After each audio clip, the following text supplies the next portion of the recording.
গাজীপুরের নতুন বাইপাসে পুলিশের সহযোগিতায় প্রকাশ্য চাঁদাবাজির বিরল চিত্র ধরা পড়েছে এটিএন নিউজের ক্যামেরায়। গত 17, 19 ও 20 এপ্রিল এই সড়কে অনুসন্ধান চালিয়ে দেখা গেছে দালালরা পুলিশের উপস্থিতিতেই গাড়ি থামিয়ে টোকেনের মাধ্যমে চাঁদা আদায় করছে।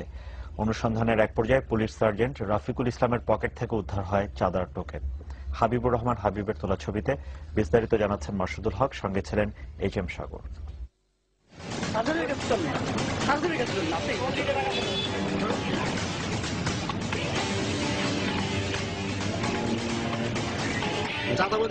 চাঁদাবাজি করার জন্য কয়জন দালাল লোক দিচ্ছেন এখানে? না, এখানে আমাদের কোনো দালাল না। আমার কাছে সব ছবি আছে। আমাদের কাছে আপনি বললে হবে না ভাই।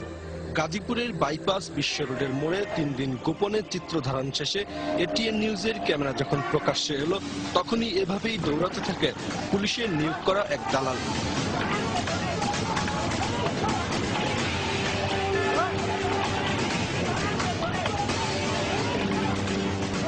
প্রতিদিনের মতোই পুলিশের উপস্থিতিতে গাড়ি থামিয়ে টোকেনের মাধ্যমে চাঁদা তুলছিল সে। আপনি সকালে কার কাছ থেকে টোকেন নিয়েছেন? রতনের কাছ থেকে।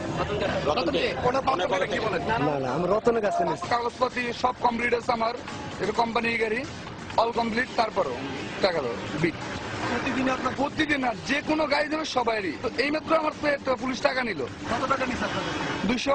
দিনের বেলা গাড়ি আটকায় দেয়, আটকায় সিঙ্গেল দিয়ে আটকায় আর সাইড করে টাকা নেয়। ছাড় দেন না মিলে বাচ্চা জন দুইটা ছাড় দেন আর এমনি চারজন শ্রমিক আছে থাকো।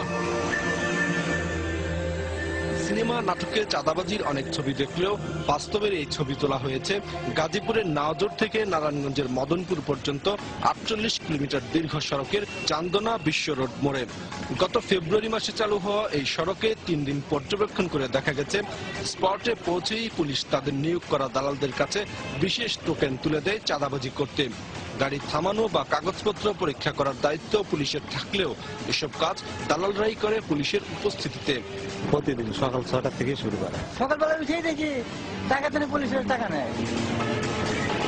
গাড়ির চালকরা জানান, এই সড়ক দিয়ে চলাচল করতে হলে গাড়ির কাগজপত্র ঠিক থাকুক আর নাই থাকুক প্রতি মাসে 200 থেকে 300 টাকা দিয়ে তাদের এই টোকেন কিনতে হয়। এটা হলো জয়দেবপুরের টোকেন, এইটা না থাকলে 200 টাকা দিতে হবে। সারা মাস চলতে পারবো 200 টাকার উপরে। আর এটা না নিলে তখন প্রতিদিন যখনই যাবো তখনই 200 টাকা দিতে হবে। কত টাকা দিয়ে নিয়েছেন? 200 টাকা না কিনলে উল্টা উল্টা বলবে, কেস দিবে, গাড়ি মামলা দিবে। বর্তমানে এই সড়ক দিয়ে প্রতিদিন গড়ে 1000-এর বেশি ট্রাক বা বড় গাড়ি চলাচল করছে। 19 এপ্রিল বিকেল 3:30 থেকে 1 ঘন্টায় 113টির মধ্যে 57টি গাড়ির টোকেন পরীক্ষা বা টোকেন বিক্রি করেছে দালালরা। সকাল থেকে দুপুর পর্যন্ত এক সার্জন থাকে, উনি 1 লক্ষ টাকা মতো চাঁদাবাজি করে। পুলিশের ভূমিকা তো এখানে ওদের নিয়ম শৃঙ্খলা বজায় রাখার জন্য, ঠিক আছে। আসলে কিন্তু সেই দায়িত্ব তারা পালন করতেছে না, করতেছে এটার বিপরীত। সন্ত্রাসীরা চাঁদাবাজি করার কথা, এখানে দেখা গেছে তারাই চাঁদাবাজি করছে। আপনার বাপকের হাত দেন টোকেন আছে?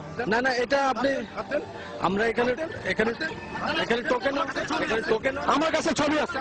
এখানে আমরা এমন কোনো কিছু এখানে কিছু দেই না। হাত দেন, সকালে এসে ওদেরকে টোকেন দেন। আপনার বাপকের টোকেন আছে, বাইর করেন, বাইর করেন। একসঙ্গে মিলে আপনার চাঁদাবাজি করতে।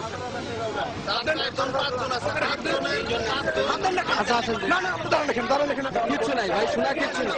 চাঁদাবাজির বিষয়টি এড়িয়ে যেতে তাৎক্ষণিকভাবে তিনি সাংবাদিকদেরকে ম্যানেজ করার ইঙ্গিত দেন। আমার টিভি দেন কেন?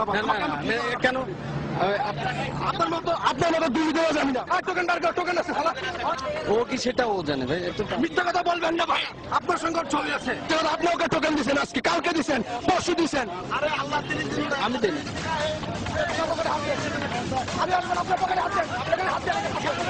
এরপরই বিক্ষুব্ধ হয়ে ওঠে স্থানীয় জনতা।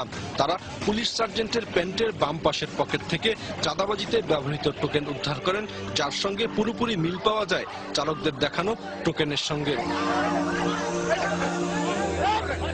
এরপর কোনো কথা না বলে দ্রুত স্থান ত্যাগ করেন রাফিকুল ইসলাম। মাসুদুল হক, এটিএন নিউজ, গাজীপুর।